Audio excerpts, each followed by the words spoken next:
दुधकैया गांव है। इस गांव में आज से 1.5 साल पहले कुछ असामाजिक तत्वों ने यहां के शिव मंदिर को उजाड़ दिया था और वो अब जेल से छूट गए हैं। और वही लोग हैं जो गांव में उत्पात मचाए। 11 बजे से शाम तक के गांव के 5 से 6 लोगों को मारपीट किया गया और गांव में भारी संख्या में पुलिस बल तैनात है।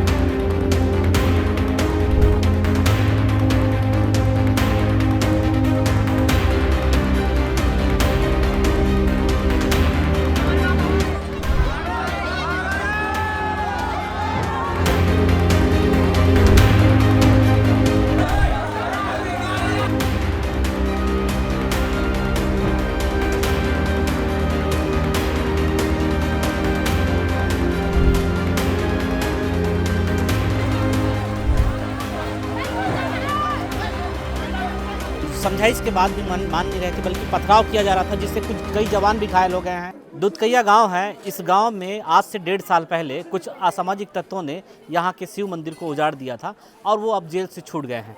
और वही लोग हैं जो गांव में उत्पात मचाए। 11 बजे से शाम तक के गांव के 5 से 6 लोगों को मारपीट किया गया। किसी के पैर टूटे, किसी को लहूलुहान किया और लहूलुहान के बाद वो भाग खड़े हुए हैं और उसी के बाद जो है बवाल मचा हुआ है। गाँव में काफ़ी आक्रोश है और गाँव में भारी संख्या में पुलिस बल तैनात है और युवाओं में भी काफ़ी आक्रोश है।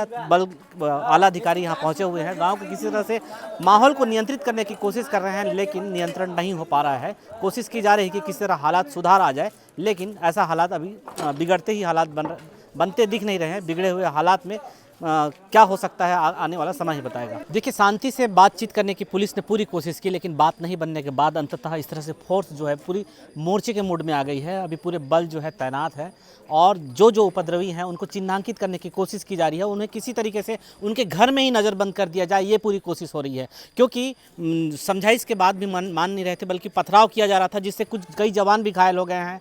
और जवान घायल होने के बाद जो है स्थिति इतनी निर्मित है कि कुछ चिन्हांकित लोग हैं जो किसी तरह से माहौल को ख़राब करने की कोशिश कर रहे थे। ऐसे लोगों की पहचान की जा रही है ताकि किसी तरह से शांतिपूर्ण वातावरण में बातचीत किया जाए और मसले को सुलझा लिया जाए। क्योंकि पिछले 3 घंटे से लगातार पुलिस मशक्कत कर रही है और जब बात नहीं बनी तो पुलिस को पूरे मोर्चे पूरी तरीके से अलर्ट करके रखा गया है कि किसी भी स्थिति में, किसी भी आपात की स्थिति में निपटने की कोशिश हो और कहीं ना कहीं जो उपद्रवी हैं उन पर कंट्रोल किया जा सके। क्योंकि बातचीत से किसी प्रकार का हल नहीं निकला तो अंतिम विकल्प यही है कि उन्हें किसी तरीके से कंट्रोल भी किया जा सके। पुरुषोत्तम पात्र, विस्तार न्यूज़, गरियाबंद।